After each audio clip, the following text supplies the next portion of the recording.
lokacin Golden Age na fara haska fina-finai. Bayan fina-finai masu motsi sun fara samun karbuwa a ƙarshen ƙarni na 19, mutane suka fara fahimtar cewa wannan sabuwar fasaha ba wai abin mamaki kawai ba ce, tana iya zama babbar masana'antar nishaɗi. A farkon shekarar 1990s, fina-finai har yanzu gajeru ne, wasu mutane kaɗan ne kawai suke ɗauka, kuma ana nuna su a wurare daban-daban kamar wuraren nishaɗi, bukukuwa da ƙananan ɗakuna.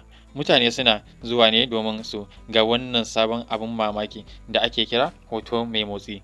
Amma yayin da masu kallo suka ƙaru, masu shirya fina-finai suka fara neman hanyar samar da labari masu tsawo. A wannan lokacin wani muhimmin sauyi ya faru.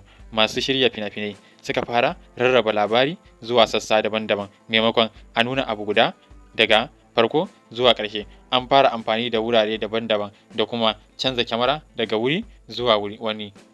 Wannan ya haifar da wani sabon salo na bada labari ta hanyar fim. A hankali aka fara samun jarumai da halayen da masu kallo za su iya gani su yi. Wasu jarumai sun fara maimaita bayyana a fina-finai daban-daban, kuma masu kallo suka fara sanin sunayensu da salon wasan kwaikwayonsu.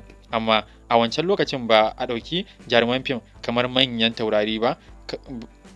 Kamfanonin shirya fina-finai suna tsoron cewa idan masu kallo suka san sunan jarumin zai iya neman ƙarin kuɗi ko ya bar kamfanin ya tafi wani wuri. Saboda haka a farkon zamanin fim, wasu kamfanoni ba sa son a bayyana sunayen jarumansu. Daga baya wannan tsari ya fara canzawa. Masu kallo suka fara tambayar ko su waye mutanen da suke fitowa a fina-finai.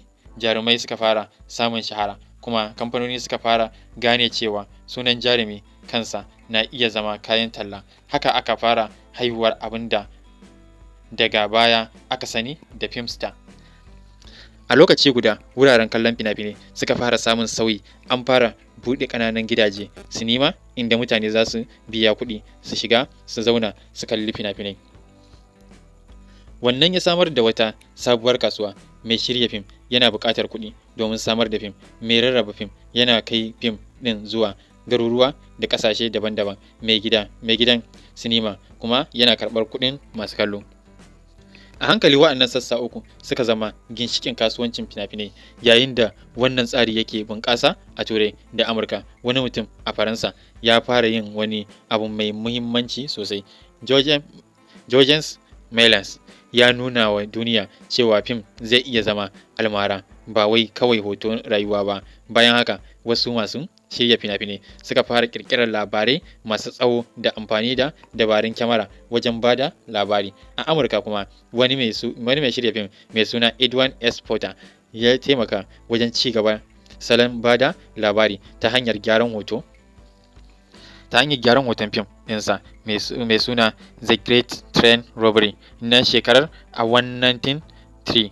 Ya kasance muhimmiyar alama wajen ci gaban fina-finai na labari. Fim ɗin ya nuna yadda za a haɗa wurare da dama da abubuwa da ke faruwa a lokaci daban-daban domin a samar da labari guda. Wannan yasa masu shirya fina-finai suka fara fahimtar cewa gyaran hotuna ko editing na iya canza yadda mai kallo yake fahimtar labari. Daga nan, fim ya fara zama wata fasaha mai cikakkiyar tsari.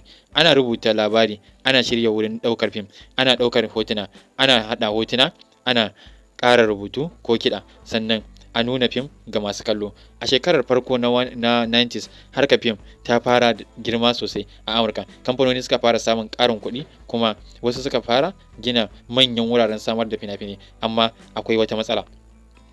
Kamfanoni da dama suna dogaro da wasu haƙƙoƙin fasaha da na'urar fim da wasu manyan kamfanoni suka mallaka. Wannan ya haifar da gasa mai ƙarfi tsakanin masu shirya fina-finai.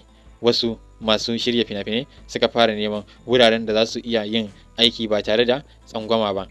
Wannan bincike daga baya zai kai su California. A gefe guda kuma, Turai ta ci gaba da kasancewa ɗaya daga cikin manyan cibiyoyin ƙirƙirar fina-finai. Faransa musamman take da take taka muhimmiyar rawa wajen haɓaka fasaha sinima Italiya ma ta fara samar da manyan fina-finai masu tsawo da manyan wuraren ɗaukar fim.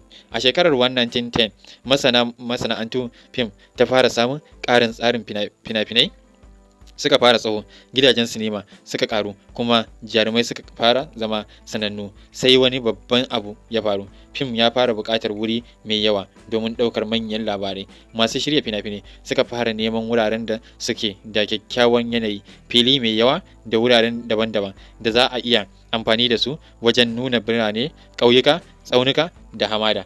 California ta fara jan hankalin masu shirya fina-finai saboda yanayinta da hasken rana. A hankali wasu kamfanoni suka fara zuwa yankin Los Angeles. Daga cikin ƙananan wurare da suka fara samun wannan sabuwar harkar akwai wani yanki da ake kira da Hollywood.